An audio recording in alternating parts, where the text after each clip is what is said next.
नमो विष्णुपादाय कृष्णप्रेष्ठाय भूतले श्रीमते भक्तिवेदांत स्वामिनिति नामिने नमस्ते सारस्वती देवी गौरवाणी प्रचारिणे निर्विशेष शून्यवादी पाश्चात्य देशतारिणे वाञ्छाकल्पतरुभ्यश्च कृपा सिंधुभ्येव च पतितानां पावनेभ्यो वैष्णवेभ्यो नमो नमः।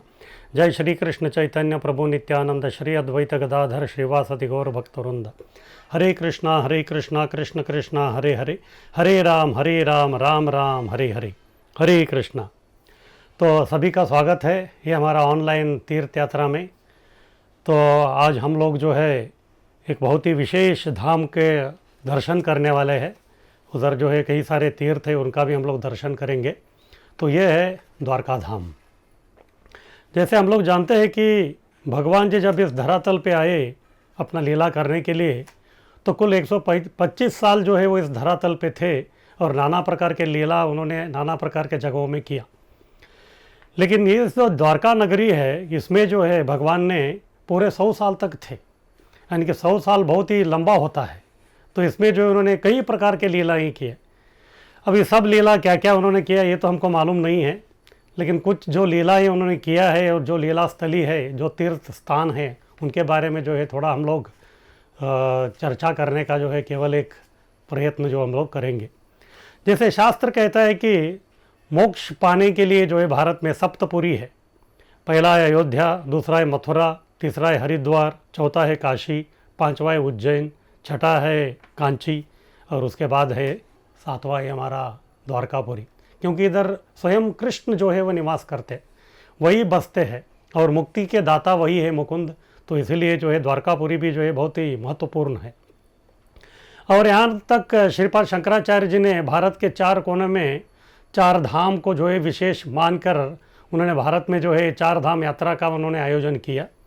तो इसी प्रकार से उत्तर में बद्रीनाथ है, पूर्व में जगन्नाथपुरी है, दक्षिण में रामेश्वर है और ये पश्चिमी तट पे जो है समुद्र के तट पे जो है ये है द्वारका। तो इस प्रकार से भी ये बहुत विशेष है। और यहाँ जो है इस द्वारका के भूमि में कई मुनि लोग जो है उन्होंने तप किया, जैसे कि सनातन सनंदन सनत कुमार, फिर उसके बाद अत्रि मुनि, उसके बाद वशिष्ठ मुनि, उसके बाद अंगिरा मुनि, ये सब लोगों ने जो है इधर काफ़ी इधर तप कर दिया। तो इस प्रकार से जो है ये बहुत ही काफ़ी महत्वपूर्ण स्थान है ये। तो आज हम लोग चर्चा करेंगे इस द्वारकापुरी के बारे में। तो एक बार नारद जी जो है वो भ्रमण करते करते जो है मिथिला नगर पहुँचे और उस समय में मिथिला का नरेश थे, उनका नाम था बहुलाश्व। और बहुलाश बहुत ही धर्मात्मा राजा थे। वो नारद जी का स्वागत किया, फिर उनको बिठाया, फिर उनका जो है सत्कार किया। फिर उसके बाद जैसे अगर घर में जो है कोई महात्मा आते तो फिर उनसे जो है कुछ धर्म की बातें, कुछ भक्ति की बातें सुनना जो है बहुत ही आवश्यक है। क्योंकि बहुलाश्व राजा जो थे वो बहुत ही धर्मिष्ठ थे, तो इसलिए उन्होंने जो है नारद जी से जो है कई प्रकार के भगवान के बारे में प्रश्न पूछना आरंभ कर दिया। और नारद जी भी बहुत प्रसन्न हो गए। फिर उन्होंने बहुलाश्व जी का भूरी भूरी प्रशंसा करते हुए उनके नाना प्रकार के जो प्रश्न थे जो भगवान कृष्ण के संबंध में, उसका जो है वो उत्तर देने लगे। वो भी मन में जो है बहुत ही प्रसन्न चित्त होने लगे।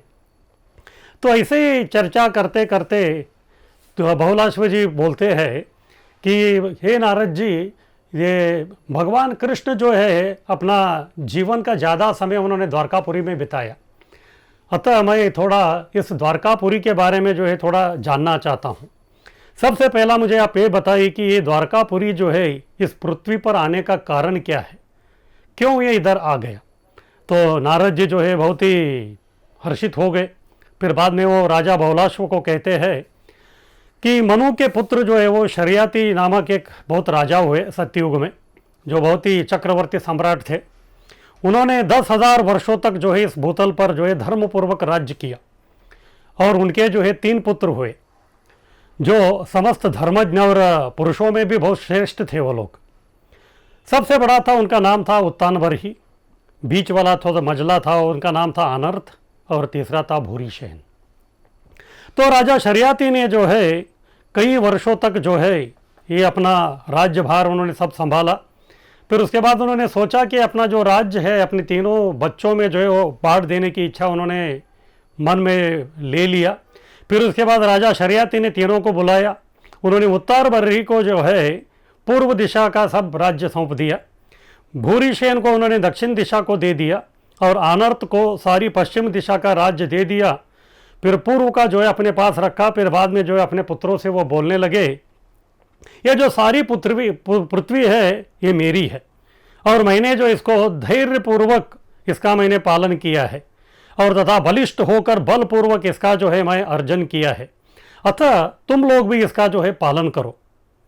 पिताजी का यह बात सुनकर उत्तान बर्ही और भूरिशेन जो है वो तो बहुत ही हर्षित हो गए, लेकिन मजले जो पुत्र थे आनर्त, उनको ये अच्छा नहीं लगा। उनको ऐसा लगा कि उनके पिताजी जो है बहुत ही घमंड से बोल रहे हैं। तो इसीलिए जो है आनर्त जो है वो अपने पिता से कहते हैं, पिताजी ये सारी पृथ्वी जो है आपकी नहीं है, न ये आपके कभी पालन में हो भी सकती है, क्योंकि सब भूमि जो है ये गोपाल की है और भगवान ही जो है बहुत बलिष्ठ है और वही जो है सबका पालन करता है और उनकी तेज से ही जो है संपूर्ण ये जो जग है वसुंधरा जो है अर्जन हुआ है और भगवान श्री हरि से समान बलिष्ठ और दूसरा कोई व्यक्ति नहीं है। तो इसलिए जो है ये सब भगवान का ही है, इसलिए आप ऐसा सोचना गलत है कि ये सब जो है भूमि आपकी है। तो इस प्रकार से उन्होंने कहा। तो जब उनके मजले पुत्र अनर्त ने इस प्रकार से कहा तो राजा शरियाती को ये बहुत अच्छा नहीं लगा। वो बहुत ही क्रोधाविष्ट हो गए। वो इतने क्रोधाविष्ट हो गए अपने पुत्र के वाक बाणों से, तो वो रोष से जो है फड़फड़ाते हुए जो है अपने अधरों से उन्होंने अपने मजले पुत्र जो अनर्थ है उनसे क्रोधाविष्ट हो के बोले, वो खोटी बुद्धि वाले बालक, दूर हट जाओ। गुरु की भांति आप उपदेश कैसे कर रहे हो? जहाँ तक मेरा राज्य है वहाँ तक की भूमि पर तुम निवास मत करो। तुमने जिस सर्व सहायक श्री कृष्ण की आराधना की है वे भगवान भी क्या तुम्हारे लिए कोई नई पृथ्वी दे देंगे? फिर राजा ने उनको ये बता दिया कि जहाँ तक ये मेरी पृथ्वी है, ये मेरा राज्य है, वहाँ तक जो है आप इधर निवास नहीं कर सकते। इस प्रकार से अपना मजले जो पुत्र है उनको जो उन्होंने अपने पूरा राज्य से उन्होंने बाहर निकाल दिया। अभी अनर्थ के पास जो है कोई चारा नहीं था, क्योंकि पूरा पृथ्वी जो है जो ज़मीन है उनके पिताजी के थे या फिर उनके भाई के राज्य में चला गया था। तो इसलिए उन्होंने सोचा अभी एक ही ज़मीन बचा है, वो है समुद्र का किनारा, क्योंकि समुद्र का जो किनारा रहता है उसको वो न भूमि है न जल है, क्योंकि कभी भूमि आता है कभी जल आता है। इसलिए उन्होंने पश्चिमी तट पे गए और पश्चिमी तट पे जाके जो है उधर समुद्र के किनारे पे जो है उन्होंने 10,000 वर्षों तक जो है भगवान की प्रसन्नता के लिए उन्होंने तपस्या किया। और अनर्थ की प्रेम लक्षण और भक्ति से जो है भगवान श्री हरि बहुत ही प्रसन्न हो गए। फिर उन्होंने अपना स्वरूप का जो उनको दर्शन दे दिया। फिर बाद में उन्होंने प्रसन्न चित्त होके अनर्थ को बोले कि कुछ वर मांगो आप, मैं वर देने के लिए तैयार हूँ। जब भगवान को उन्होंने दे के लिया तो फिर जो है वो उनका रोमांच हो गया। फिर बाद में प्रेम से वो काफ़ी विह्वल हो गए। फिर बाद में भगवान का जो है भूरी भूरी जो है वो प्रशंसा करने लगे। फिर बाद में वो अपनी जो निवेदन है वो बोलने लगे। भगवान से उन्होंने कहा, भगवान जिस प्रकार से आपने ध्रुव को जो एक लोक ही दे दिया था, ध्रुव लोक, इसी प्रकार से अभी मेरी भी परिस्थिति है। मेरे पिताजी और मेरे भाइयों ने जो है मुझे अपने राज्य से बाहर निकाल दिया है, इसलिए मुझे रहने के लिए, मेरे निवास के लिए कोई जगह नहीं है इधर इस पूरे पृथ्वी में। इसीलिए जो है मैं आपसे निवेदन करता हूँ कि मुझे दूसरी कोई भूमि दीजिए जहाँ मेरा निवास हो सके। तो भगवान ने जो है अनर्थ का ये सब जो है दीन भरी बातें जो है वो सुन लिया। भगवान तो दीन वत्सल है। फिर बाद में भगवान जो है अनर्थ को बोलते हैं, इस लोक में जो है दूसरा और कोई पृथ्वी तो है नहीं, तो इसलिए मैं अभी क्या करूं? तो इसलिए अभी एक ही है कि मैं तुम्हारी भक्ति से जो है बहुत ही संतुष्ट हो चुका हूं। अतः अपनी ये बात सत्य करने के लिए अभी मेरे पास एक ही रास्ता है, और वो है कि तुम्हें अपने दिव्य लोक वैकुंठ धाम का ही जो है मैं 100 योजन लंबा चौड़ा भूखंड जो है मैं इधर ला कर आपको देता हूँ। ये जमीन जो है बहुत ही अत्यंत निर्मल और बहुत ही शुभद है। इस प्रकार से जैसे भगवान श्री कृष्ण ने बोल दिया, तुरंत उन्होंने जो है वैकुंठ से 100 योजन विशाल भूखंड उखाड़ मंगाया और उसको भयंकर शब्द करने वाले समुद्र में जो है उसको नीचे जो है सुदर्शन चक्र की नींव बनाकर उसमें जो है उसका उन्होंने वो भूखंड को उधर स्थापित कर दिया। फिर राजा अनर्थ जो है वही जो भूखंड जो एक टापू के समान अभी हो गया था, आइलैंड के समान, तो उसमें वो बसने लगे। और राजा अनर्थ ने जो है कुल 1,00,000 वर्षों तक जो है अपने पुत्र पौत्रों के संपन्न होकर वहाँ जो उन्होंने राज्य कर दिया। क्योंकि ये जगह जो है ये वैकुंठ से आया था, इसलिए उधर उनका जो राज्य था वो भी वैकुंठ के समान ही चल रहा था, और उसका नाम पड़ गया अनर्थ के नाम से, अनर्थ देश। अनर्थ और वैकुंठ ये दोनों एक ही शब्द है। वैकुंठ, कुंठ यानी कि दुख या संकट, वही यानी नहीं। इसी प्रकार से आर्त, आर्त यानी कि संकट और दुख, अनर्थ बोले तो जहाँ दुख और संकट नहीं है। तो इस प्रकार से जो वैकुंठ था वो इधर आने के बाद जो है वो अनर्थ देश नाम से जो है बहुत ही प्रकट हो गया। उसके बाद जो है अनर्थ के जो है एक पुत्र हुआ, उनका नाम था रेवत। और ये जो रेवत राजा जो है वो अनर्थ के बाद जो है वो राज्य संभाल लिया। फिर उन्होंने इधर जो है एक कुशस्थली नाम का जो है उन्होंने एक बहुत बड़ा जो है अपना एक राजधानी बना लिया उन्होंने। फिर उसके बाद एक दिन जो है वो अपने राज्य में बैठे थे, तभी महर्षि नारद जी का आगमन हो गया। महर्षि नारद जी उधर आके उनको निवेदन करने लगे कि आपको जो है थोड़ा कष्ट दे रहा हूँ, किसी को जो है आपको बचाने के लिए जाना है। तो नारद जी पूछे कि किसको मुझे बचाने के लिए जाना है। उन्होंने बोला कि श्रीशैल नाम का एक पर्वत है और उसका एक पुत्र है, उन्होंने आपसे निवेदन किया है कि उनको जो है आप यहाँ लेके आना है। तो फिर बाद में जो है रैवत मुनि उनको, रैवत राजा जो है उनको पूछने लगे कि ये है कौन और इस प्रकार से ये अपना इच्छा क्यों इधर वो मांग रहा है। तभी जो है नारद जी जो है ये जो पर्वत है उसका जो है पूर्व वृत्तांत बताते हैं। वो बताते हैं कि बहुत युग पहले गौतम ऋषि का एक पुत्र हुए, उनका नाम था मेधावी। जैसे उनका नाम था मेधावी, इसी प्रकार ये व्यक्ति जो है बहुत ही बुद्धिमान था और बहुत ही बड़े विष्णु के भक्त थे। और उन्होंने जो है सत्ययुग का ये व्यक्ति था, इसलिए जो है 10 लाख वर्षों तक जो है उन्होंने एक विंध्याचल के पर्वत पर जाके तप किया। और जब वो तप कर रहे थे विंध्याचल पर्वत में, तभी एक दिन जो है साक्षात एक दूसरे मुनि आए, उनका नाम था अपांतरतमा। वो उनको मिलने के लिए आए। लेकिन ये जो मेधावी मुनि है वो भगवान के ध्यान में इतने तल्लीन हो गए थे कि ये जो अभ्यागत आए थे उनका आने का जो उनको खबर नहीं पड़ा। तो इसलिए जो है वो उनको अपने आसन से उठे भी नहीं, क्योंकि उनका ध्यान भी भंग नहीं हुआ। तो उन्होंने कुछ उनको जो है स्वागत नहीं किया। इससे जो आए हुए अतिथि जो मुनि है वो इतने क्रोधाविष्ट हो गए थे, उन्होंने उनको शाप दे दिया, संतों के प्रति भक्ति न रखने वाले तुम पापात्मा हो, तुझे अपने तपोबल पर इतना बड़ा गर्व हो गया है और तेरी स्थिति जो है पर्वत के समान हो गया, क्योंकि तुम अचल बैठे हो पर्वत के समान। अतः दुर्मते, तू यहाँ पर्वती हो जाओ। इस प्रकार से कहकर उन्होंने उनको शाप दे दिया। फिर उधर तुरंत उधर से चले गए। तो ये शाप के प्रभाव से जो है वो मेधावी जो है उनको जो है शैल भाव को प्राप्त करना पड़ा। फिर बाद में एक पर्वत था, उनका नाम था श्रीशैल। उस श्रीशैल के पुत्र के नाम पे जो है उनका जन्म हो गया। लेकिन फिर भी जो है उन्होंने इतने बड़े विष्णु भक्त थे, इसलिए वो अपने जो है पूर्व जन्म को वो जानते थे, इसलिए जो है वो शैल के रूप में या पर्वत के रूप में थे, लेकिन फिर भी जो है हमेशा भगवान का जो है वो ध्यान ही करते थे। तो एक दिन की बात है, भगवान जो है अपने भक्तों को जो है कभी दूर नहीं ये करते। तो एक दिन जो है नारद मुनि उधर आ गए। तो नारद मुनि उधर आके जो है श्रीशैल और उनके पुत्र जो है उनको दोनों को जो है द्वारकापुरी का जो है बहुत बड़ा महात्म्य उन्होंने सब बताने लगे। द्वारकापुरी ऐसा है, ये है, वो है। फिर जैसे उन्होंने ये इसके बारे में सुना द्वारकापुरी के बारे में, तो वो जो श्रीशैल का जो पुत्र जो था वो आके नारद मुनि को बोला, मुने आप शीघ्र जो है राजा रैवत के पास जाइए और उनसे मेरी कही एक प्रार्थना सुना दीजिए, क्योंकि आप बड़े दीन दयाल है। और राजा रैवत को बता दीजिए कि यदि वो मुझसे प्रसन्न है तो यहाँ आए और मुझे जो है अपने हाथों से उठा के जो है द्वारकापुरी में जो है मेरा निवास संभव करने के लिए उनको कह दीजिए। तो इस प्रकार से निवेदन लेके जो है नारद मुनि वो श्रीशैल के पुत्र का रेवत मुनि के पास में आ गए। फिर रेवत मुनि ने भी सोचा कि नारद जी आपका बात से जो है मैं सहमत हूँ, और मैं देख रहा हूँ कि ये जो हमारा राज्य है अनर्थ देश, इधर कोई पर्वत नहीं है, इसलिए अगर इस प्रकार से वो शैल पुत्र इधर आ जाते हैं तो फिर ये द्वारकापुरी का जो सौंदर्य है उसमें जो और जो है वर्धन हो सकता है। तो राजा रैवत जो है उस पर्वत को चुराने के लिए जो है तुरंत जो है अपने राज्य से निकल पड़े। लेकिन नारद जी जो है कलह प्रिय है, तो इसीलिए जो है उन्होंने उनसे पहले ही आके जो है श्रीशैल को आके बताया कि इस प्रकार से रैवत मुनि आ रहा, रैवत राजा आ रहा है और आके जो आपके पुत्र को जो है यहाँ से अपहरण करके लेके आने वाला है।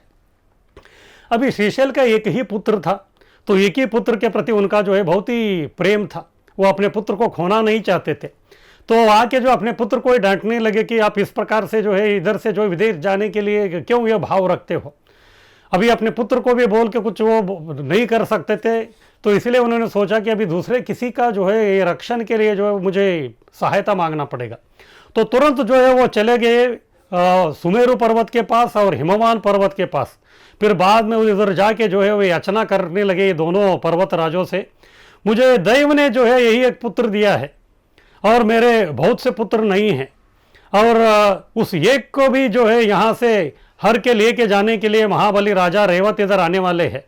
इन महात्मा राजा के कारण जो है मेरा पुत्र विदेश चला जा रहा है और मैं पुत्र मोह से जो है इतना व्याकुल हो गया हूँ। कृपा करके आप दोनों के शरण में आया हूँ, आप जो है मुझे मदद करना पड़ेगा। क्योंकि ये सब एक ही जाति के थे शैल वाले, इसलिए दोनों ने जो है उनको बोल दिया कि ठीक है, हम लोग जो है आपको मदद करेंगे। उसके बाद लाखों पहाड़ आ गए, लाखों पहाड़ जो है रैवत आके जो है जैसे उन्होंने अपने दोनों हाथों में जो है ये श्रीशैल के पुत्र को उखाड़ के जा रहे थे, तब उनके मार्ग मध्य में लाखों पहाड़ जो है अलग अलग प्रकार के अस्त्र शस्त्र लेके जो है उनके मार्ग को जो है वो रोक के रखा था। तो तभी जो है रैवत जो है बहुत ही क्रोधाविष्ट होके उन्होंने बहुत बड़ा अट्टहास किया। उस अट्टहास से मानो कि 14 भुवन जो है वो हिलने लगे, और 14 भुवन हिलने लगे तो ये पर्वतों के हाथ में जो भी अलग अलग प्रकार के जो अस्त्र शस्त्र थे वो नीचे जो है ज़मीन पे गिर गए। फिर जो है वो दोनों पर्वतों के बीच ये दो लाइन बना के खड़े थे, तो उनके बीच में वो जाने लगे, तो वो लोग जो है उनको मारने लगे दोनों हिस्से। तो उनको बहुत ही चोट पहुंच रहा था, लेकिन फिर भी जो है ये महाबली रैवत ने जो है उस पर्वत को जो है कभी भी जो है नीचे नहीं रखा। फिर उसके बाद जो है इनका ये दुख भरी अवस्था जो है नारद जी को देखा नहीं गया, तुरंत जो है वो श्री हरि के पास गए। फिर बाद में वो बोलने लगे, देखिए आपका जो भक्त है रैवत, उनको इस प्रकार ये लोग मार रहे, कृपया जाके आप उनका मदद कीजिए। फिर जो है तुरंत जो है श्री कृष्ण उधर प्रकट हो गए। फिर बाद में जो है रैवत को पूरा अभय दान दिया, और जैसे उन्होंने अभय दान दिया तो रैवत के अंदर जो अलग प्रकार का जो अपूर्व शक्ति संचार हो गया, और उस शक्ति के कारण जो है उन्होंने एक मुक्का जो है जोर से जो है सुमेरु पर्वत को दिया, तो फिर वो दूर जाके गिर गया। दूसरा उन्होंने हिमवान को मार दिया, तो वो भी दूसरी जगह जाके गिर गया। फिर उसके बाद बाकी जो है बड़े बड़े 2 पर्वत ही दूर जाके गिर गए, तो बाकी पर्वत जो है वो डरने लगे, और जैसे बाकी पर्वत जो है वो डरने लगे तो फिर बाकी भागने लगे। फिर भी जो है महाबली रैवत ने जो है अपने पैरों से सब पर्वतों को रोंदते हुए कुचलते हुए जो आगे चले गए। फिर अंतवत जो है वो आ गए कहाँ, इस अनर्त देश में, और अनर्त देश के एक कोने में जो है दक्षिणी दिशा में जो है ये पर्वत को उन्होंने रख दिया। क्योंकि रैवत महाराज ने जो है इस पर्वत को लेके आया था, इसीलिए जो इसका नाम हो गया रैवताचल, या रैवतक करके इसका जो है नाम हो गया। और ऐसा कहते हैं कि इस पर्वत जो है बहुत ही अपूर्व है, क्योंकि ये भी वो जो वैकुंठ धाम से जो जगह आया था उधर ही वो स्थित है, इसलिए उसके दर्शन मात्र से जो है ब्रह्म हत्या का पाप भी छूट जाता है, और उसके स्पर्श मात्र से जो है मनुष्य का अलग अलग यज्ञों का फल प्राप्त हो जाता है। और उस पर्वत की यात्रा और परिक्रमा करने से नतमस्तक हुआ मनुष्य जो है वो विष्णु के परम पद को भी वो प्राप्त कर सकता है। तो इस प्रकार से जो है रैवतक पर्वत भी जो है इधर आ गया, और रैवतक पर्वत जो है वो बहुत ही महत्वपूर्ण है। तो इसके बाद जो है हम लोग देखते हैं कि द्वारका धाम जो है, इसके पहले उसका नाम द्वारका धाम नहीं था, उसका पहले उसका नाम था अनर्त देश। तो इसका नाम जो है द्वारका धाम क्यों पड़ गया, तो ये है त्रेता युग की बात। तभी जो है द्वापर युग की बात, जब जो है भगवान कृष्ण जो है वो मथुरा में निवास कर रहे थे। मथुरा में जब वो निवास कर रहे थे तो मथुरा में सबसे पहले उन्होंने कंस को मारा। फिर कंस के मारने के बाद उनकी दोनों पुत्री, उन दोनों जो पत्नियां हैं, जो जरासंध की पुत्री आस्ती और प्राप्ति, वो जो जरासंध को जाके उनके सामने विलाप करने लगी। उसके बाद जरासंध जो है कई बार आके जो है मथुरा के ये भूमि पे जो है उन्होंने बहुत आक्रमण किया, लेकिन हर बार जो है कृष्ण जो है जरासंध को छोड़ के बाकी सब लोगों को जो है वो मार देते थे। इसके बाद जरासंध ने 17 बार जो है उन्होंने आक्रमण किया, 17 बार भी वो हार के चला गया, लेकिन हौसला उसका जो है कम नहीं हुआ था। इसके बाद उन्होंने सोचा अभी जो है मैं कुछ तो अलग प्रकार का तंत्र रचना पड़ेगा। फिर बाद में उन्होंने काल यवन को बुलाया। काल यवन जो है उनको मालूम था जरासंध को, क्योंकि काल यवन का पूर्व वृत्तांत भी उनको मालूम था। तो काल यवन का पूर्व वृत्तांत इस प्रकार है, एक भृगु नाम के व्यक्ति थे, वो जब यादवों के पास आए थे तभी यादवों ने जो है उनका जो बहुत ही भर्त्सना किया था, उनका बहुत ही अपमान और निंदा किया था। इससे ये बहुत क्रोधित हो गया भृगु।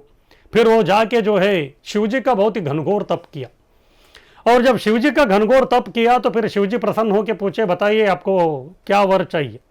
तो भृगु ने बोला कि मुझे ऐसा पुत्र चाहिए जिनका डर जो है यादवों में रहे और वो जो है यादवों को पूरा हरा सके और यादव उसको हरा ना सके।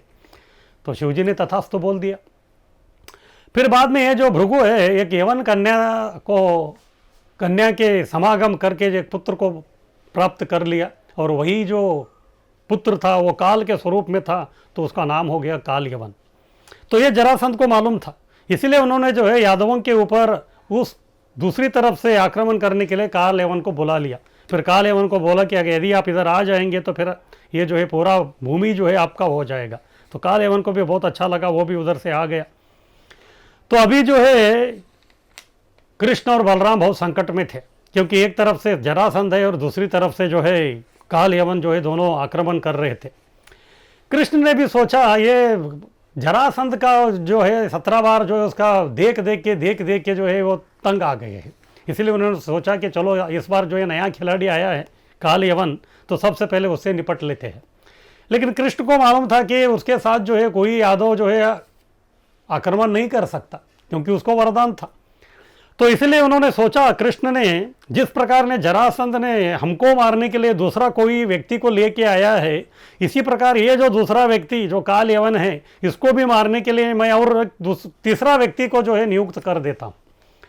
हाँ, उससे जो इसका वध करना पड़ेगा। ऐसा कृष्ण ने सोच के बलराम जी को बोले कि आप थोड़ा मथुरा को संभालिए, मैं आता हूँ करके। वो जिधर काल यवन था उधर वो आ गए, अकेले थे। तो काल यवन बोला कि कृष्ण को देखा कि उन्होंने तो नियत्ते थे, तो इसलिए जो है उसके ऊपर उन्होंने आक्रमण नहीं किया। तो जैसे काल यवन कृष्ण के पास आया तो फिर कृष्ण मथुरा से भागने लगे। तो ये पीछे से चिल्लाते हुए आए कि अरे ठहरो ठहरो रणछोड़, कहाँ भाग रहे हो करके। लेकिन फिर भी कृष्ण ने एक नहीं सुनी, तो उनको जो है मथुरा से उन्होंने गुजरात को तक लेके आए। तो गुजरात में जो है यही जो रैवतक पर्वत है, इसी पर्वत के एक गुफा के अंदर एक गुफा था, तो उसके अंदर वो चले गए। तो काल यवन भी अंदर चला गया। तो अंदर जाने के बाद काल यवन देखता है कि कोई व्यक्ति जो है सोया है। उनको लगा कि यही कृष्ण इधर आके सो गया है, और पीताम्बर भी उनके ऊपर था, क्योंकि जो व्यक्ति सोया था उसके ऊपर कृष्ण ने जो अपना पीताम्बर का शॉल है वो डाल दिया था। तो काल यवन को मालूम नहीं पड़ा ये कौन है। उन्होंने जोर से लात मारा तो फिर वो व्यक्ति जो उठा और उनके नेत्रों से जो है अग्नि की वर्षा हो गई। तो फिर ये काल यवन भस्म हो गया। वो मुचकुंद था। फिर जो है मुचकुंद को उन्होंने बताया कि अभी जो है दूसरा युग चालू हो गया, कि कृपा करके जो है उन्होंने कृष्ण ने उनको दर्शन दिया, फिर उनको बद्रिकाश्रम की तरफ भेज दिया। उसके बाद कृष्ण जो है रैवतक पर्वत के ऊपर चढ़े।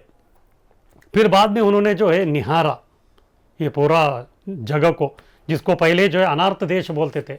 अनार्त देश ये नाम जो है सत्ययुग का था, लेकिन अभी जो है सत्ययुग चला गया, त्रेतायुग चला गया, अभी जो है द्वापर का अंत आया था। तो फिर वो जो है केवल जमीन था और दूसरा कोई कुछ उधर था नहीं, क्योंकि कृष्ण सोच रहे थे कि ये जरासंध बार बार जो आक्रमण कर रहा है, तो फिर मथुरा वासियों को जो है संरक्षण करना ये बहुत ही बड़ा जो है उत्तरदायित्व बन गया था। इसीलिए कृष्ण सोच रहे थे कि इनको भी जो है इधर से जो है दूसरी जगह जो उनको लेके जाना ही अच्छा रहेगा, क्योंकि एक जगह छोड़ के दूसरी जगह जाना कृष्ण के लिए कोई नई बात नहीं थी। बचपन से उनका इस प्रकार का लीला चल ही रहा था। तो सबसे पहले उनका जन्म मथुरा हुआ, तो फिर उधर से जो है वो हस्तांतर हो गए गोकुल में। फिर गोकुल में रह रहे थे, उधर राक्षस लोग आक्रमण किया। तो फिर बाद में जो है नंद बाबा ने उनको जो है उनको लेके आ गए वृंदावन। वृंदावन से वो छट्टी करा आया, छट्टी करा से फिर और काम्य वन आए, फिर काम्य वन से जो है और अंत में जो है वो नंदगांव में आके बस गए, फिर नंदगांव में से वो मथुरा आ गए। इस प्रकार से जो अलग अलग जगह उन्होंने हमेशा जो है अब जगहों का जो है परिवर्तन किया ही था। इसलिए उन्होंने सोचा ऐसा एक जगह हो जहाँ जो है इस दूसरी बार जो है अभी ये जो जरासंध है फिर से आक्रमण न करे, ऐसा एक सुरक्षित स्थान उनको चाहिए था। लेकिन कृष्ण सोच रहे थे कि जब भी मैं किधर भी निवास करता हूँ तो फिर वो साधारण भूमि नहीं होना चाहिए। जैसे कृष्ण जो है वृंदावन में थे या मथुरा में थे, वो जो है उनके निज धाम से जो है अभिन्न है, इसी प्रकार से मथुरा मंडल भी जो है उनका निज धाम से अभिन्न है। इसलिए वो सोच रहे थे इधर भी जो है कोई आध्यात्मिक जगह ही होना चाहिए, उधर ही जो है मैं निवास करना चाहता हूँ। फिर उनको मालूम था कि ये जो 100 योजन जमीन जो है सत्ययुग में जो है ये अनर्थ को मिल गया था। तो अभी रैवतक पर्वत के ऊपर से जो एक बार निहारा अभी ये जो है जगह कैसा है, तो उन्होंने सोच लिया कि अभी ये जगह जो है ठीक लग रहा है। फिर से जो है वापस आए मथुरा। फिर अभी जो है काल यवन का तो सब ये हो गया था, अभी उनको चिंता नहीं था। अभी जो है वो जरासंध के पास आ गए कृष्ण और बलराम। फिर दोनों जो है उधर से भागने लगे, फिर जरासंध और उनके सेना जो है वो उनके पीछे पीछे लगे। फिर अंत में जो उनको सबको लेके जो यही रैवतक पर्वत के पास आ गई। रैवतक पर्वत का अलग अलग प्रकार का नाम है। एक पर्वत का, इस पर्वत का एक नाम है, उसको उज्जयंती गिरी भी कहते हैं, और कुछ लोग उसको जो है प्रवर्षण पर्वत भी कहते हैं। प्रवर्षण इसीलिए कहते हैं क्योंकि उधर हमेशा के लिए जो है बारिश आता ही रहता है कंटिन्यूस। बहुत ही ऊंचा पहाड़ है वो, 80 मील उसका जो है ऊंचाई था। जब कृष्ण और बलराम उधर आए थे, कृष्ण बलराम वो पर्वत के ऊपर चढ़े, तो फिर उसके बाद जो है जरासंध ने देखा ये लोग पर्वत के ऊपर चढ़े हैं, तो फिर उन्होंने जो है अपने सेना को आदेश दिया कि चारों तरफ से आग लगा दो, ये जंगल जैसे जल जाएगा तो फिर उसमें जो है कृष्ण और बलराम जो है भस्म हो जाएंगे। लेकिन कृष्ण और बलराम जो है 80 मील ये जो लंबा वो ऊंचा जो है जो पहाड़ था उधर से जो है बहुत उधर दूर तक जो है उन्होंने छलांग लगा दिया। फिर जरासंध को लगा कि शायद ये लोग जो है अग्नि में भस्म हो गए, तो फिर जरासंध उधर से चला गया। फिर उसके बाद कृष्ण और बलराम जो है वो आगे आने लगे। कृष्ण जो है बलराम को यही जो अनर्थ देश का जो 100 योजन जो जगह था उधर लेके आए। फिर जो है उधर एक जगह था, वो जगह में जो है कृष्ण और बलराम बैठ गए। फिर बाद में बलराम जी को कृष्ण अपना जो है विचार व्यक्त किया, मैं चाहता हूँ कि हमारे सब मथुरा वासियों को ये जगह, ये जो 100 योजन दिख रहा है इधर लेके आऊँ। तो बलराम जी से पूछा कि आपका क्या विचार है। बलराम जी को भी ये बहुत अच्छा लगा ये विचार। फिर बाद में जो है कृष्ण ने जो है पूरा अपना उधर सब पूरा प्लान बनाया अभी क्या करने का है। फिर उन्होंने जो है विश्वकर्मा को बुलाया। विश्वकर्मा को बुला के उन्होंने कहा कि अभी इधर जो है हमको जो है बहुत बड़ा सुंदर जो है द्वारका नगरी बना के दीजिए। वो नगरी कितना सुंदर था, जब नारद जी जो है श्रीमद् भागवत में वर्णन है, जब द्वारका में वो प्रवेश करते हैं तो उसका जो है सुंदर उद्यान और कैसे बगीचे, सरोवर, अलग अलग प्रकार के जो भी है उसका जो है सुंदर वर्णन करते हैं। उसके बाद कृष्ण ने बलराम को आदेश करते कि अभी नगर तो बन गया, अभी सब मथुरावासी जो सो रहे हैं उनको जो है रात को ही जो इधर से आप स्थानांतर कर दीजिए। तो बलराम जी ने उसी प्रकार कर लिया।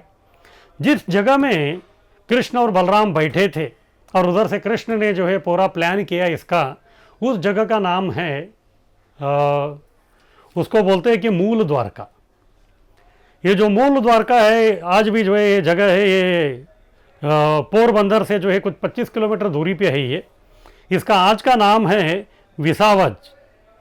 विसावज करके इसका नाम है, मूल द्वारका। और उधर का स्थल पुराण भी इसी के बारे में बताता है कि कृष्ण जो है ये द्वारका जाने से पहले इधर जो है पूरा एक रात उन्होंने बिताया था। कृष्ण सुबह से जो है 2 बार जो है वो मथुरा गुजरात का ट्रिप मार लिया था, तो पूरा थक गए थे। तो फिर अभी उन्होंने सोच लिया कि अभी जो है कोई आपत्ति नहीं है मेरे मथुरा वासियों को, हाँ सब यादव जो अभी सो रहे, तो इसलिए कृष्ण ने भी सोचा कि रात उधर ही बिताएंगे। इसलिए वो जो मूल द्वारका है उधर जो है कृष्ण ने बलराम जी के साथ वो रात उधर बिताया। आज भी जो है उधर एक सुंदर द्वारकाधीश मंदिर भी है। और उधर बगल में जो है धाम रक्षक नीलकंठ महादेव है। ये नीलकंठ महादेव जो है कृष्ण जी के इष्ट देव ऐसे उधर के लोग कहते हैं। और उसके अलावा जो है और भी उधर अलग अलग जो है 14-15 जो है मंदिर भी है उधर। उसके बाद जो है कृष्ण जो है ये जो द्वारका है उसके अंदर वो प्रवेश कर देते हैं। ये जो रैवतक राजा थे जिनके बारे में मैं वर्णन कर रहा था, रेवत राजा जिनकी वजह से रैवतक पर्वत हुआ, तो जब वो सतयुग में थे उनकी एक पुत्री थी, बहुत ही सुंदर थी, सुशील थी। उनका नाम था रेवती। उनका विवाह जो है वो एक बहुत ही अच्छा जो है एक वर के साथ करने का जो है वो सोच रहे थे, इसलिए जो है दामाद ढूंढ रहे थे। पूरा भूमंडल ढूंढा लेकिन कोई मिला नहीं। उनके पास इतना तपोबल था कि उन्होंने ब्रह्मा जी को पूछने के लिए ब्रह्मलोक चले गए। और जैसे वो ब्रह्मलोक उधर चले गए तो फिर तब तक जो है इधर पृथ्वी का जो है काल आगे आगे चला गया। तो तब तक जो है इधर द्वापर का अंत आने लगा।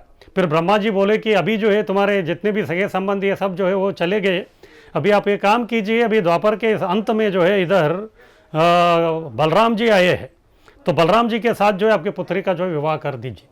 तो जो रेवत है वो उधर आए, फिर बलराम जी से उन्होंने बताया कि ब्रह्मा जी की इच्छा है तो कृपा करके आप इनके साथ विवाह कीजिए। तो बलराम जी ने देखा रेवती जो बहुत ऊंची थी, तो बलराम जी ने जो है अपना हल निकाला, फिर उनका हल से जो उनको नीचे खींच लिया, तो फिर वो उनके साइज़ की हो गई।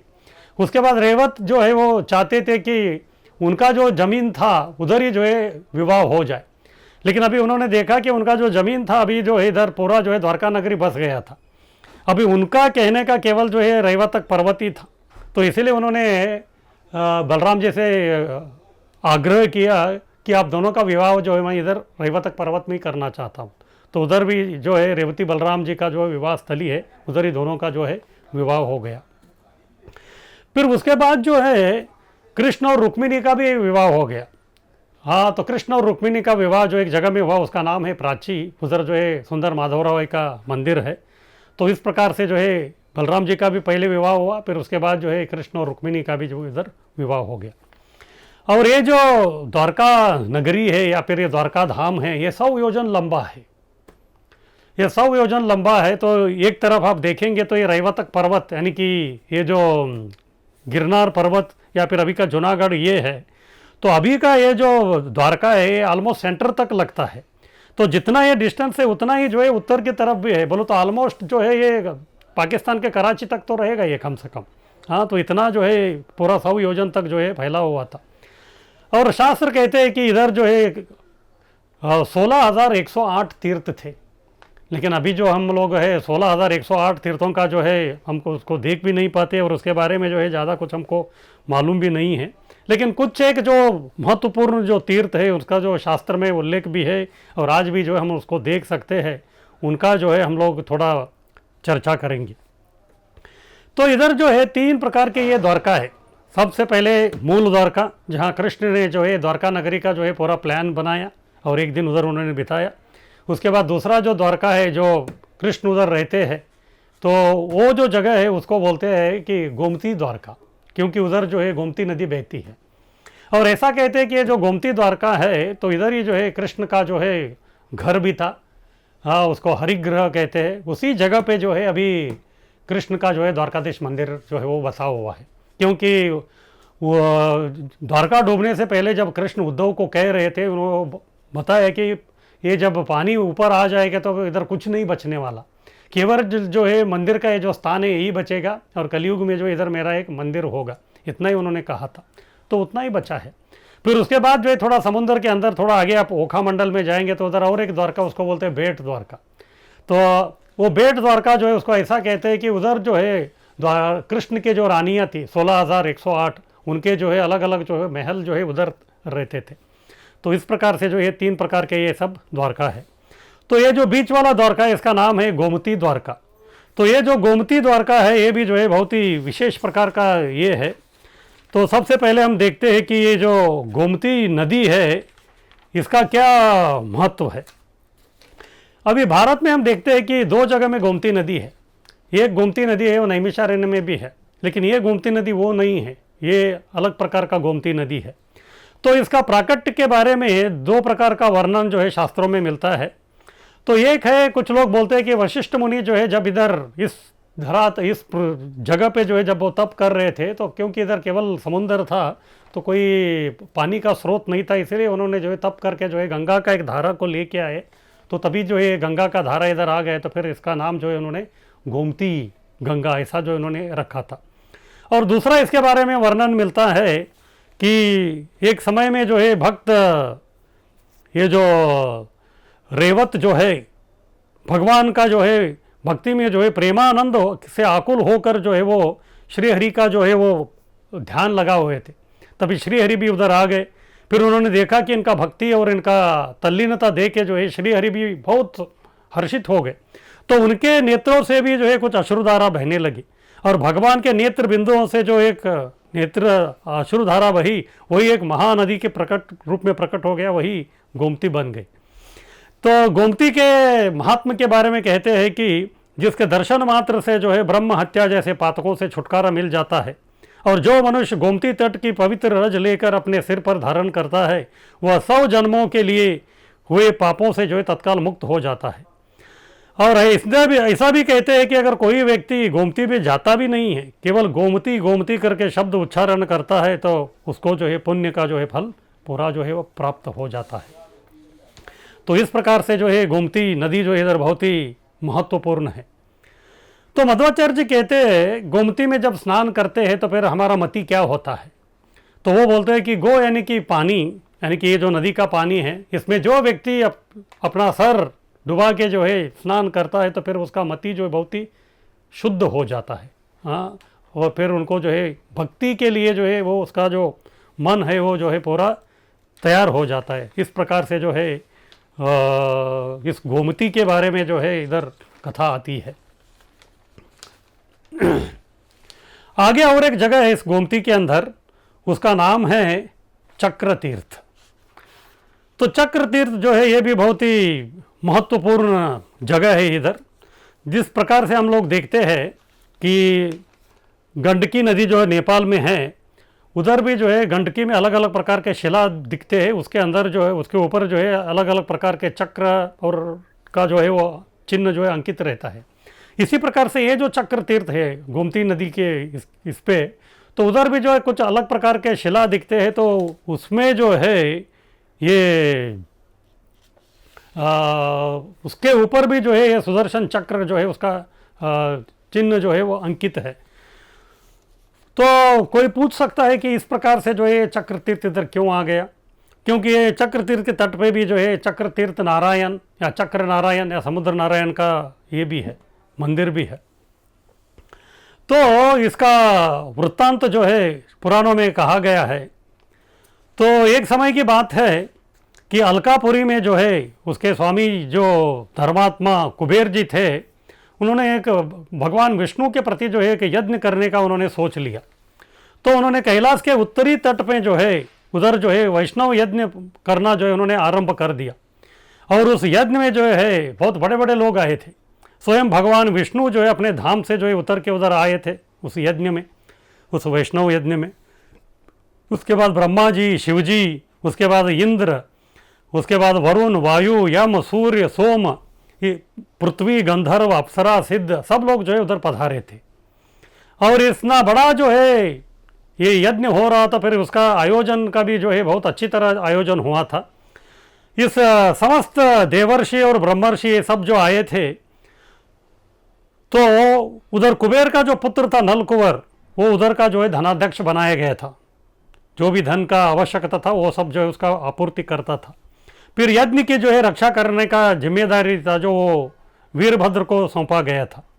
और सत्पुरुषों का जो सेवा थे वो गणपति के ऊपर था। और समस्त मरुदगण जो है वो रसोई में जो है परोसने का जो है काम संभाल रहे थे। और कार्तिकेय जो है वो सभा मंडप में जो है अतिथि पूजन का जो है वो और सत्कार का ये सब काम कर रहे थे। उसके बाद कुबेर के जो है बहुत ही 2 ज्ञानी मंत्री थे, उनका नाम था घंटानाद और पार्श्वमौली। ये बहुत ही शास्त्रवेत्ता और श्रेष्ठ थे। और ये जो है दानाध्यक्ष हो गए थे। अलग अलग जो अतिथि आए थे उनको दान देने का जो है इनका कार्य था ये सब। इसके बाद जो है यज्ञ संपन्न हो गया। यज्ञांत जब हो गया तभी जो है कुबेर जी जो है अवभृत स्नान कर दिया। फिर उसके बाद कुबेर जी ने जो है सब जितने भी लोग आए थे उनको जो है सब लोगों को और ब्राह्मणों को जो है पर्याप्त जो है उन्होंने दक्षिणा देने लगे। और इसी समय में जो है बहुत सारे देवर्षि गण भी आए थे, वो भी संतुष्ट हो के जो उनको अलग अलग प्रकार का आशीर्वाद दे के जो है वो उधर से चले गए। तो इतने में जो है जैसे सब लोग जा ही रहे थे तभी जो है महर्षि दुर्वासा का उधर आगमन हो गया। महर्षि दुर्वासा जो है हमेशा जो है क्रोधाविष्ट रहते हैं और कभी भी जो है वो कभी शाप देते हैं और कभी आशीर्वाद देते हैं, वो समझ में नहीं आता।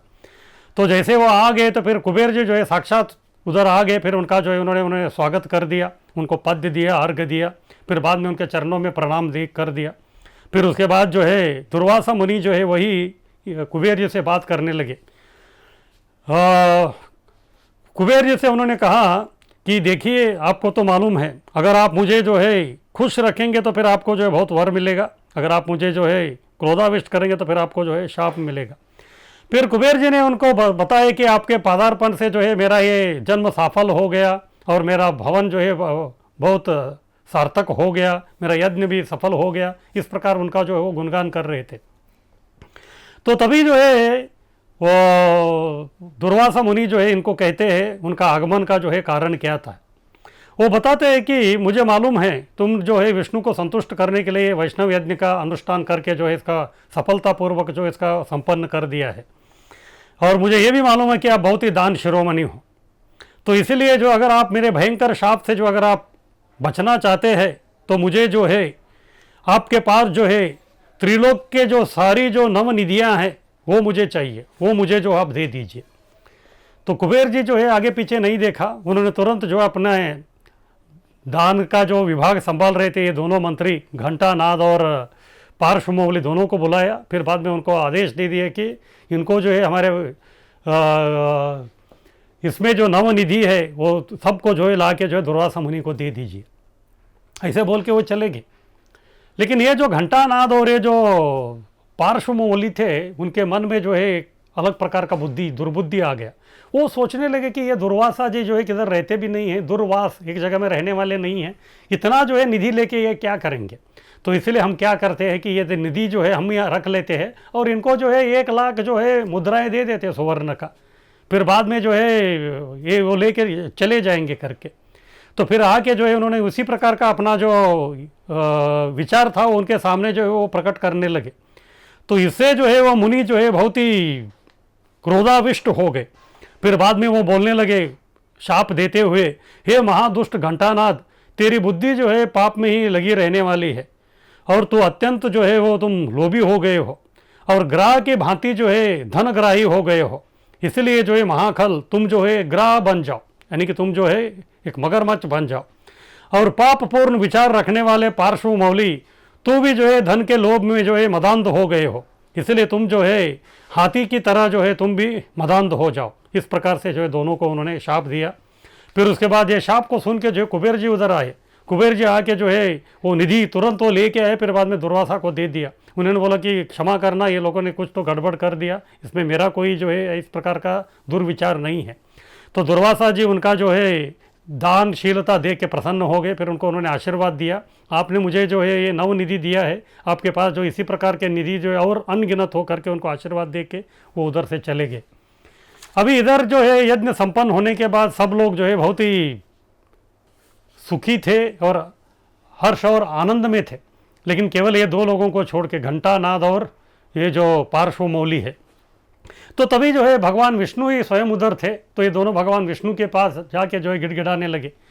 तो तभी जो है भगवान विष्णु उनको बोलते हैं कि ब्राह्मणों के दिया हुआ ये जो वचन है उसको मैं भी जो है टाल नहीं सकता, इसीलिए जो आपको जो है गज और ग्राह तो है आपको बनना ही पड़ेगा। लेकिन जब भी जो है आप दोनों के बीच में जब युद्ध होगा तो तभी आप जब मुझे पुकारोगे तभी मैं आऊँगा, तभी जो है आपका जो है ये दोनों पाप योनि से जो है आपका मुक्ति मिलेगी आपको। इस प्रकार से जैसे उन्होंने बोल दिया तो उसके बाद जो ये दोनों जो है ग्राह और गज बन गए। तो ये जो घंटानाद है वो गोमती के नदी में ही जो है वो ग्राह बन गया और सैकड़ों वर्षों तक जो है गोमती नदी में ही वो रहा और वो बहुत ही जो है बड़ा विकराल और भयंकर दिखता था और रौद्र स्वरूप का था और उसको देख के जो है पानी के बाकी जो जलचरी हमेशा जो है वो कंपित हो जाते थे। और दूसरा जो पार्श्वमौली है रैवतक पर्वत के जंगल में जो है 4 दांतों वाला हाथी बन गया और उसके शरीर का रंग जो है वो काजल के समान जो है बहुत ही काला था और बहुत ही जो है बलवान वो था और वो जो बहुत ही अलग अलग प्रकार से वृक्षों से भरा हुआ उस जो रैवतक पर्वत में जो है अपने परिवार के साथ और अपने संबंधी के साथ उधर वो रहता था। और एक समय की बात है कि वैशाख मास में जो है जब गर्मी ज़्यादा था तभी ये गजराज जो है अपना पर्वतीय कंदर्य से बाहर निकल के जो है ये गोमती गंगा में जो है थोड़ा ठंडा स्नान करने के लिए जो इधर आ गया। फिर जब स्नान कर रहा था तो फिर अपने स्नान होने के बाद वो जो है इधर उधर अपना सूंड जो है घुमाते हुए वो गजराज ने जो है अपने जल से जो है अपने हाथियों को, अपने छोटे छोटे बच्चों को और दूसरे लोगों को जो है अपने सूंड से पानी का जो है छिड़काव कर रहा था। इस प्रकार से जल क्रीड़ा कर रहा था। तभी जो है दैव प्रेरणा से ये जो मगरमच्छ उधर था वो आ गया, आके जो इनका जो पैर है उसको जो है पकड़ लिया।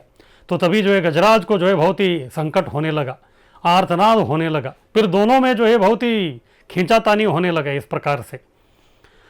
तो पैर जो पकड़ लिया था तो कभी कभी जो है हाथी जो है उसको जो है पकड़ के जो है ज़मीन के ऊपर लेके आता था, फिर जो है उसको अंदर लेके जाता था ये मगरमच्छ। इस प्रकार से जो है 55 सालों तक जो है युद्ध चलता रहा।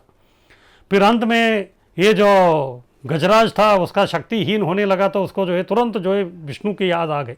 फिर वो जो है भगवान का स्मरण करते हुए भगवान को पुकारा। तो तभी जो है भगवान जो है तुरंत जो है गरुड़ पे आरूढ़ होके उधर आ गए। फिर गरुड़ पे जैसे उतरते ही जो है उन्होंने अपना चक्र चलाया। फिर ये जो मगरमच्छ था उसका जो है सर को काट दिया, तो फिर वो सर जो है उसका गोमती नदी में गिर गया, तो उसका जो है उद्धार हो गया। फिर उसके बाद जो है उन्होंने गज के सामने आए। फिर गज ने भी जो है भगवान को देख लिया, तो फिर जो है उनका भी उन्होंने उद्धार कर दिया। फिर दोनों जो है भगवान हरि का जो है परिक्रमा करके जो है कुबेर के यहाँ जो अपना पूर्ववत जो है सेवा ये करने के लिए वो वापस चले गए। लेकिन ये जो चक्र भगवान ने जो सुदर्शन चक्र छोड़ा था वो मगरमच्छ का सर काटने के बाद जो है गोमती नदी के अंदर वो प्रवेश किया, और उधर जितने भी उधर जो पाषाण थे उसके ऊपर जो है अपना चक्र को जो है अंकित कर दिया।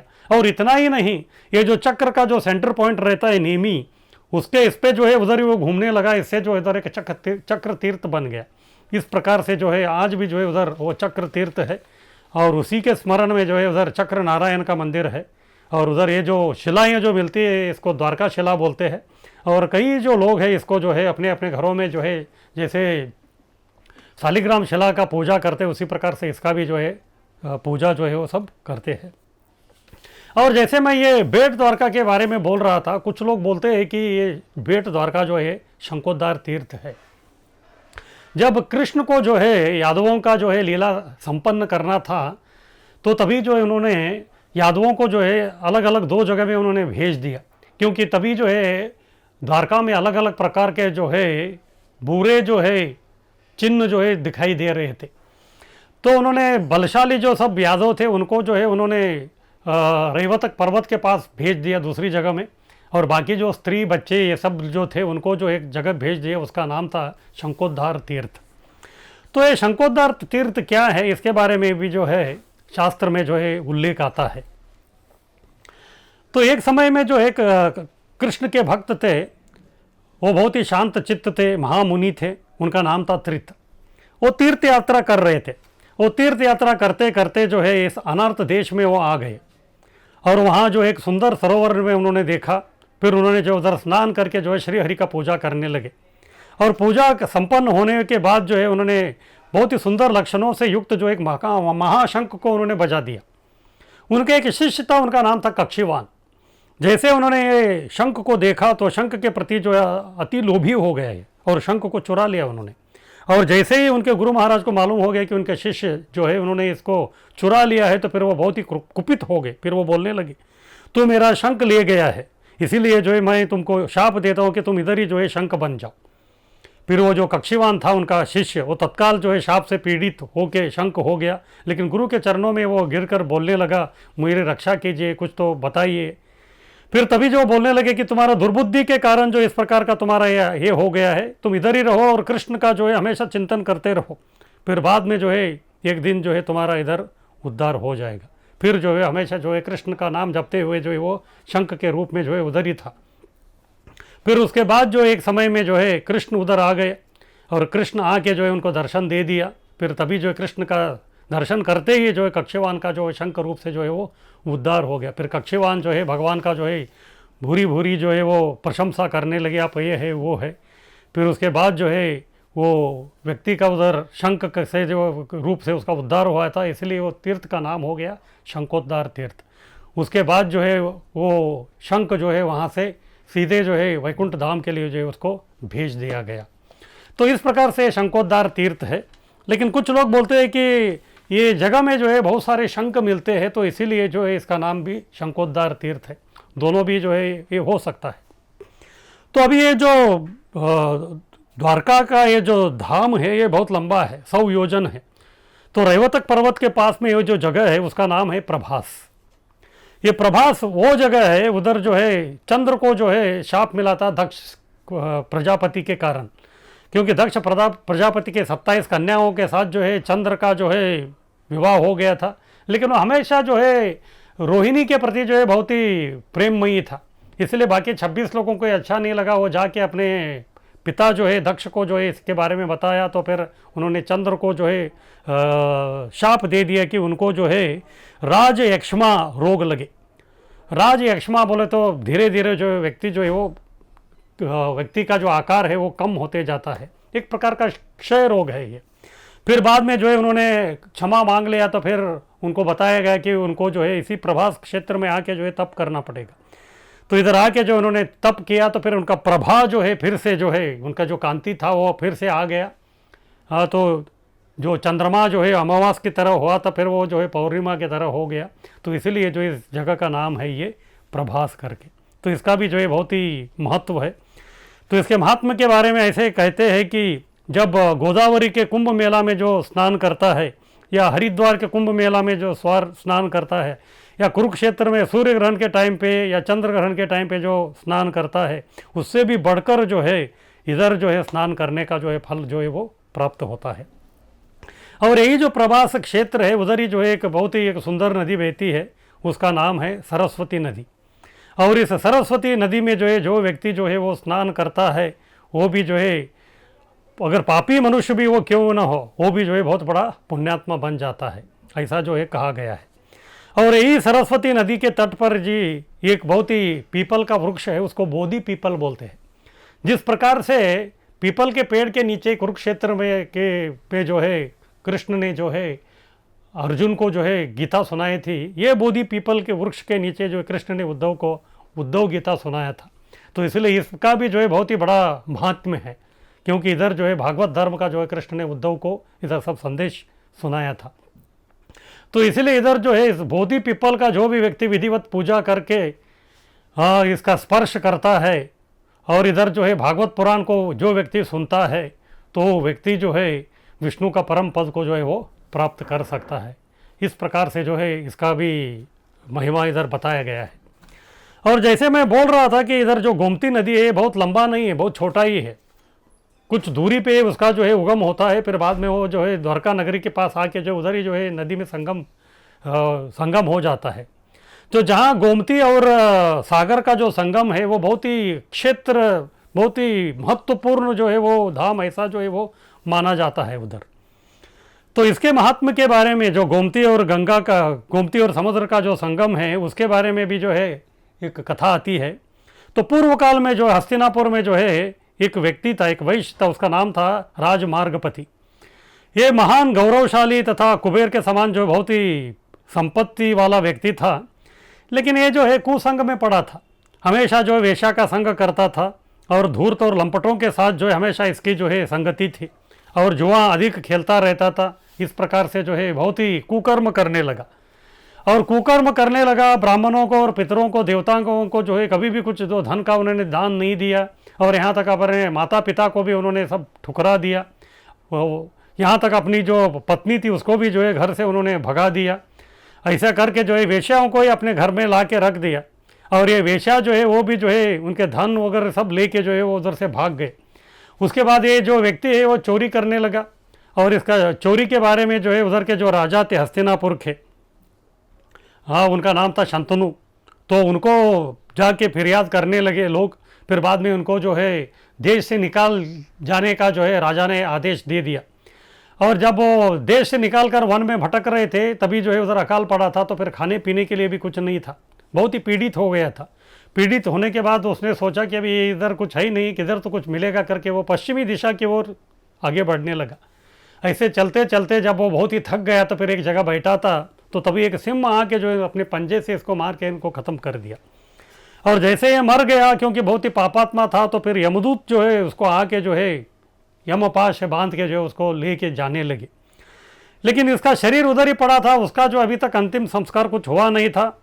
तभी एक गिद्ध ने उधर आया, फिर उसके शरीर से जो है कुछ मांस का टुकड़ा लेके जो है अपने चोंच में ऊपर उड़ा, और उसके मुंह में जो है इस मांस को दे के बाकी सब पक्षी जो है उसके पीछे लगे।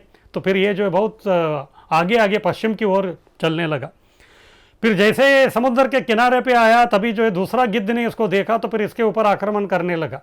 और जैसे दूसरा गिद्ध ने इसके ऊपर आक्रमण किया, तो फिर उस दोनों के बीच में जो संघर्ष हो रहा था, तभी जो है इसके मुंह में जो मांस का जो टुकड़ा था, ये इस गोमती और समुद्र का संगम में गिर गया। और जैसे ही वो मांस का टुकड़ा इधर गिर गया, तो यमपाश से बंधा हुआ वो जो व्यक्ति था, राजमार्गपति, वो बंध मुक्त हो गया। तो यमदूतों को भी समझ में नहीं आया क्या चल रहा है। अचानक जो है वैकुंठ से एक विमान आया, फिर उस व्यक्ति जो पापात्मा था उसको जो है वैकुंठ लोग जो है वो लेके चले गए। इस प्रकार से जो है ये गोमती संगम का भी जो है बहुत ही विशेष ये है। तो इसलिए जो भी व्यक्ति इस महात्म्य को सुनता है, वो व्यक्ति जो है वो भी जो है पाप से मुक्त होकर उसको भी जो है भगवान के धाम जाने का जो है उसको एक सुअवसर जो है प्राप्त हो सकता है उसको।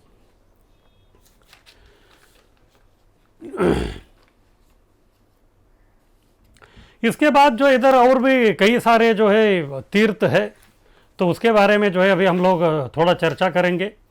तो एक तीर्थ है, इसका नाम है यज्ञ तीर्थ करके। क्योंकि ये यज्ञ तीर्थ जो है, ये बहुत सारे जो जगह है आजकल जो है वो दिखते नहीं है इधर। तो रैवत जो राजा थे, उन्होंने जो इधर कई सारे यज्ञ किया था, और ऐसा कहते हैं कि ये यज्ञ तीर्थ इतना महत्वपूर्ण स्थान है, अगर यदि इस स्थान पे अगर कोई व्यक्ति यज्ञ करता है, तो उस व्यक्ति को 1 करोड़ यज्ञ करने का जो है उसको पूरा जो है फल जो है प्राप्त होता है। आगे और एक जगह है, इसका नाम है कपिटंक तीर्थ। ये कपिटंक तीर्थ जो है रैवतक पर्वत के पास में है। तो कपिटंक तीर्थ यानी कि कोई कपि के बारे में ये तीर्थ कह रहा है। तो ये कपि कौन है? ये कपि था द्विविड़ गोरिल्ला का जो इधर बलराम जी के साथ जो है युद्ध हो गया। तो ये द्विविड़ गोरिल्ला जो था, त्रेता युग में जो है सुग्रीव का मंत्री था, अच्छा था सब कुछ। फिर उनका भाई जो महिंद था, वो भी जो है अच्छा जो है सेवा कर रहे थे। लेकिन बाद में जो है त्रेता खत्म होकर जब द्वापर युग आया, इनकी संगति जो है भौमासुर से हो गया। वो असुर था, तो फिर ये लोग भी जो है असुरी प्रवृत्ति के हो गए। और जब एक बार द्विविड़ गोरिल्ला जो थे वो दक्षिण दिशा में थे, तो उधर जो है दिग्विजय करने के लिए प्रद्युम्न जो है वो सांब के साथ जो दक्षिण दिशा में आया था। तो तभी प्रद्युम्न ने जो है एक बाण चढ़ाया, तो फिर द्विविड़ गोरिल्ला जो है लंका में जाके गिर गया था। और लंका में जाके गिर गया, तो फिर राक्षस उधर के देखे, तो ये कोई तो आ गया करके जो है उसको उठा के जब उन्होंने फेंका, तो द्विविड़ गोरिल्ला जो है हिमालय की तरफ आके गिर गया। फिर वहाँ से जो है वो प्राग ज्योतिषपुर अपना जो दोस्त मित्र भौमासुर के यहाँ जाके वो बैठ गया था। लेकिन इतना सब ये होने के बाद भी जो है द्विविड़ गोरिल्ला का जो है बहुत ही क्रोधी था ये। और इसका जो है यादवों के प्रति जो है ज़्यादा क्रोध तभी हुआ जब कृष्ण जो है आके उनका दोस्त जो है मित्र भौमासुर का जो है वध किया था। अभी जो उसका जो है बदला लेने के लिए जो है वो द्वारकापुरी की तरफ आ गया। फिर उधर आके जो है सब जगह साधु संतों का जो भी आश्रम था उधर आग लगाने लगा। और कभी कभी जो है बहुत ही बलशाली और बहुत ही विराट काय का था ये। और कभी कभी सागर में जाके जो है सागर का नदी को रोक देता था, फिर जोर से जो जैसे वो पानी को द्वारका की तरफ फेंकता था, तो फिर द्वारका नगरी में जो है कभी कभी बाढ़ आ जाता था। इस प्रकार से बहुत ही जो है आतंक मचा के रखा था। एक बार उन्होंने देखा रैवतक पर्वत जो है बहुत ही रमणीय लगा, तो उधर वो आया। तभी उन्होंने उधर देखा कि बहुत सारे कन्याएं थी और उनके साथ जो है बलराम जी थे। तो बलराम जी जो है उनके साथ जो है वन विहार करने के लिए उधर आए थे। तो ये बलराम जी के सामने आया। फिर सबसे पहले जो है वो जो कन्याएं थे उनका जो है वो खिल्ली उड़ाने लगा। लेकिन कन्याओं ने सोचा कि चलो ये तो कोई कपि है, अपना जो है कपि चेष्टा कर रहे करके ज़्यादा कुछ जो है गंभीरता से नहीं लिया। लेकिन जब जो है उसकी अहंकार ज़्यादा होने लगा, तो फिर बलराम जी को देखा नहीं गया। तो उन्होंने कन्याओं को पकड़ के लेके जाने का कोशिश किया। तो तभी जो है बलराम जी ने जो है एक पत्थर लिया, फिर बाद में पत्थर से जो उसके ऊपर फेंका, तो फिर उसको लगा सर के ऊपर, जो फिर खून बहने लगा। इससे जो है बहुत ही वो कुपित हो गया। फिर बलराम जी ने जो अपना सुनंद नाम का जो है गधा बाहर निकाला। फिर ये द्विविड़ ने जो था उन्होंने भी एक वृक्ष ले लिया, फिर वो हर एक वृक्ष फेंकता था तो फिर उसको जो है बलराम जी ने अपने गदा से जो है पूरा चकनाचूर कर देते। इस प्रकार से वो जो वन था वो वृक्ष रहित हो गया।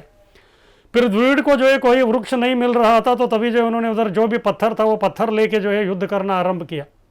तो अभी जो है सुनंद नाम का गदा से जो है बलराम जी जो है क्रिकेट खेलने लगे। वो जो बड़े बड़े पत्थर आते थे उसको जो है कंकरों में जो है परिवर्तित करते थे। ये भी सब खत्म होने के बाद अभी वृक्ष भी नहीं, पत्थर भी नहीं, तो फिर ये जो है हाथों के साथ जो है लड़ाई करने के लिए आ गया। तो तभी बलराम जी ने भी अपना गदा को जो है साइड में रख दिया। फिर दोनों के बीच में जो है बहुत ही घमासान लड़ाई हुई।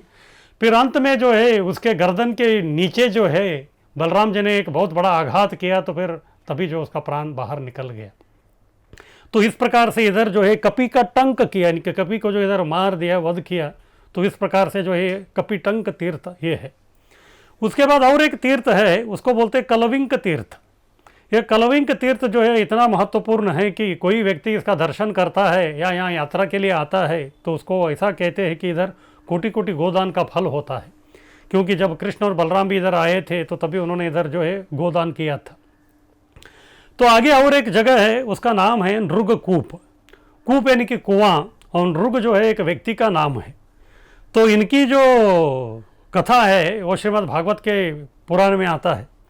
तो एक बार सांब और कृष्ण के अन्य जो पुत्र थे वो वन में भटक रहे थे, तभी उनको प्यास लगा तो उन्होंने दूर से देखा कि कोई एक कुआं दिख रहा था। उसके पास आए तो उन्होंने देखा तो बहुत ही आश्चर्य लगा उनको। वो कुएं में पानी नहीं था, लेकिन एक जो है गिरगिट दिख रहा था। तो गिरगिट को उन्होंने देखा, उनको लगा कि वो गिरगिट जो है बाहर आने की कोशिश कर रहे करके उन्होंने जो है बहुत सारा प्रयत्न किया उनको बाहर लेके आने का, लेकिन जो है वो सफल नहीं हो पाए उनको बाहर लेके आने के लिए। तो फिर वो आके कृष्ण को जो ये सब सारा वृत्तांत तो सुनाया। तो कृष्ण जो है दीन वत्सल है तो वो आए। फिर बाद में उन्होंने अपना हस्त आगे किया तो फिर वो गिरगिट उनका हाथ को स्पर्श करके बाहर आ गया। जैसे कृष्ण का स्पर्श हो गया तो फिर वो जो गिरगिट था अपना रूप बदल दिया और एक जो है बहुत ही एक दिव्य पुरुष के रूप में प्रकट हो गया। कृष्ण को तो मालूम था कि ये नृग राजा है, लेकिन बाकी लोगों को भी जो है इनके बारे में बताने के लिए जो है कृष्ण ने उनसे निवेदन किया कि आप कौन हैं बताइए करके। फिर बाद में उन्होंने अपना सब पूर्व वृत्तांत तो सुनाने लगे। उन्होंने कहा कि आपने राजा इक्ष्वाकु का तो नाम सुना ही होगा। उनके पुत्र थे नृग राजा, वो बहुत ही बड़े दानी थे। यदि अगर उनके बारे में आपने सुना था तो पिछले जन्म में मैं वही नृग राजा था। और ऐसी मेरी महिमा थी जिस प्रकार से कोई व्यक्ति आसमान के तारे नहीं गिन सकता और ज़मीन के ऊपर कितने धूलि के कण है वो गिन नहीं सकता, तो उसी प्रकार से मैंने जो है कितने गोदान दिए हैं उसका भी संख्या जो है किसी को मालूम नहीं। इतना मैंने दान दिया था, इतना मेरी महिमा थी दान का। मुझे जो है दान शिरोमणि कहा जाता था। लेकिन एक बार की बात है कि मैं जो है सबको दान दे रहा था ब्राह्मणों का। तो ब्राह्मण आए थे, तो एक ब्राह्मण को मैंने जो है कुछ गायों को जो है जिसके ऊपर जो है सोने का सब आभूषण सब लगाया था उसको दान में दे दिया। और उसके बाद दूसरे ब्राह्मण आए तो उनको भी जो है कुछ गायों को मैंने दान में दे दिया। लेकिन गलती से क्या हो गया कि ये जो पहले ब्राह्मण को जो एक गाय दिया था वो गाय वापस आया था, तो उसी को जो है मैं फिर से ये दूसरे ब्राह्मण को दे दिया। फिर दोनों ब्राह्मणों के बीच में जो है इस गाय के बारे में जो है संघर्ष होने लगा। वो बोल रहे थे कि ये मुझे दान में दिया है, वो बोल रहे थे मुझे दान में दिया है। तो दोनों जो है फिर अंत में जो है नृग महाराज के पास आए। फिर दोनों बोलने लगे कि आपने मुझे दिया, आपने मुझे दिया है। फिर नृग महाराज को समझ में आ गया कि उनके हाथ से जो गलती हो गया है, इसलिए उन्होंने दोनों जो ब्राह्मण देवता थे उनसे उन्होंने निवेदन किया उनके शाप से बचने के लिए कि आप ये गाय के बारे में छोड़ दीजिए, ये गाय आप एक व्यक्ति ले लीजिए, दूसरे को जो है मैं 1 लाख गाय दे देता हूँ इसके बदले में। अगर कोई कलयुग का ब्राह्मण होता तो मान भी लेता था, चलो 1 लाख गाय से जो है मैं मेरा डेयरी चालू करूँगा करके। लेकिन ये तो सत्युग की बात है। दोनों असली में जो है ब्राह्मण थे। उन्होंने बोला हमको यही गाय चाहिए, यदि आप नहीं दे रहे तो हम आपको शाप देते कि आप गिरगिट बन जाइए। इस प्रकार से जो है उनको शाप मिल गया। तो फिर उनको यमलोक लेके गए। तो यमलोक लेके जाने के बाद यमराज जी ने उनको सबसे पहले पूछा, पहले आप अपना पाप का जो है फल भोगना चाहते हैं क्या, पुण्य का फल? उन्होंने बोला कि पाप का फल। फिर बाद में उन्होंने बोल दिया कि ठीक है, फिर आप सबसे पहले जो गिरगिट बन जाइए। तो फिर वो बोलते हैं कि इस प्रकार से मैं इस कुएं में जो कई दिनों से इधर था और कृष्ण का वो प्रशंसा करते हुए वो गुणगान करते हुए बोलने लगे कि आपकी कृपा से जो है मैं अभी इधर से जो है बाहर निकला। इस प्रकार उनका जो है उन्होंने परिक्रमा करके यहाँ से वो निकल गए। ऐसे कहते हैं कि सिंधुप कूप में जो है कार्तिक पूर्णिमा के दिन जो कोई भी व्यक्ति जो स्नान करता है तो उसका जो है कोटि जन्म का जो है पाप जो है वो पाप मुक्त हो जाता है। इस प्रकार से जो इसका बहुत ही वर्णन आता है।